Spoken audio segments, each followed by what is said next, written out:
Bless you all, family. How are you doing? I am truly excited about what we will talk about today. Let me read out of Exodus chapter 17, verses 14. We're going to deal with today.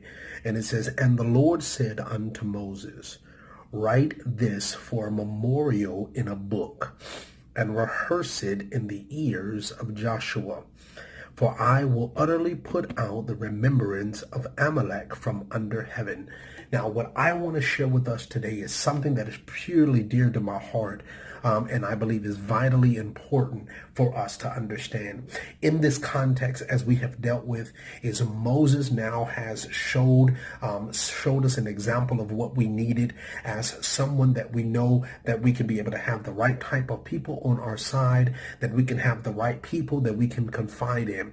But now it is something that is strategically important that God is trying to show each and every one of us.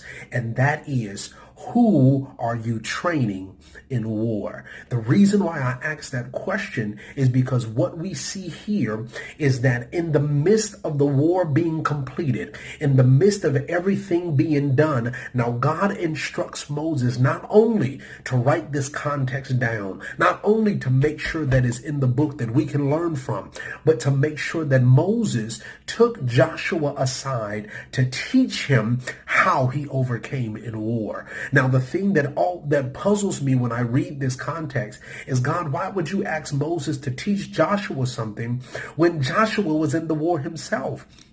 And what God has helped me to understand is that even though Joshua was in the war, Joshua did not understand how he won.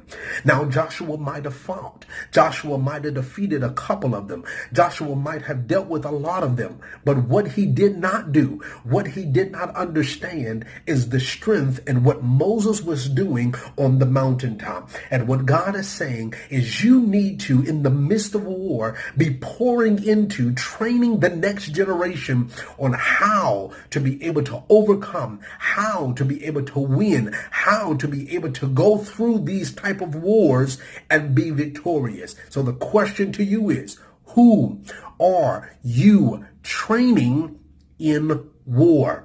Because who you're training in war will be the one that develops the strength to overcome. And what we see in Joshua's life is Joshua was a man that depended upon the strength of God and was able to overcome many battles.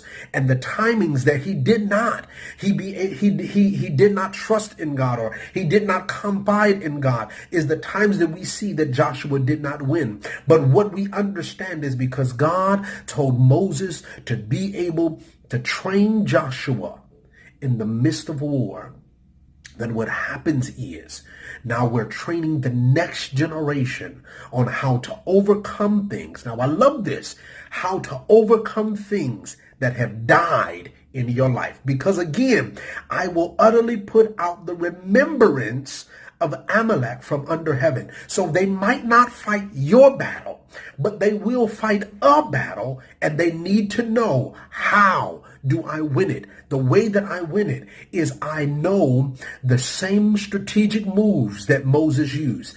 I understand the same strategic things that God has showed unto Moses. The strength that gave Moses the ability to fight and to win in this battle is the same thing that God will give me, because he has trained me in war. Thank you. Find someone to train.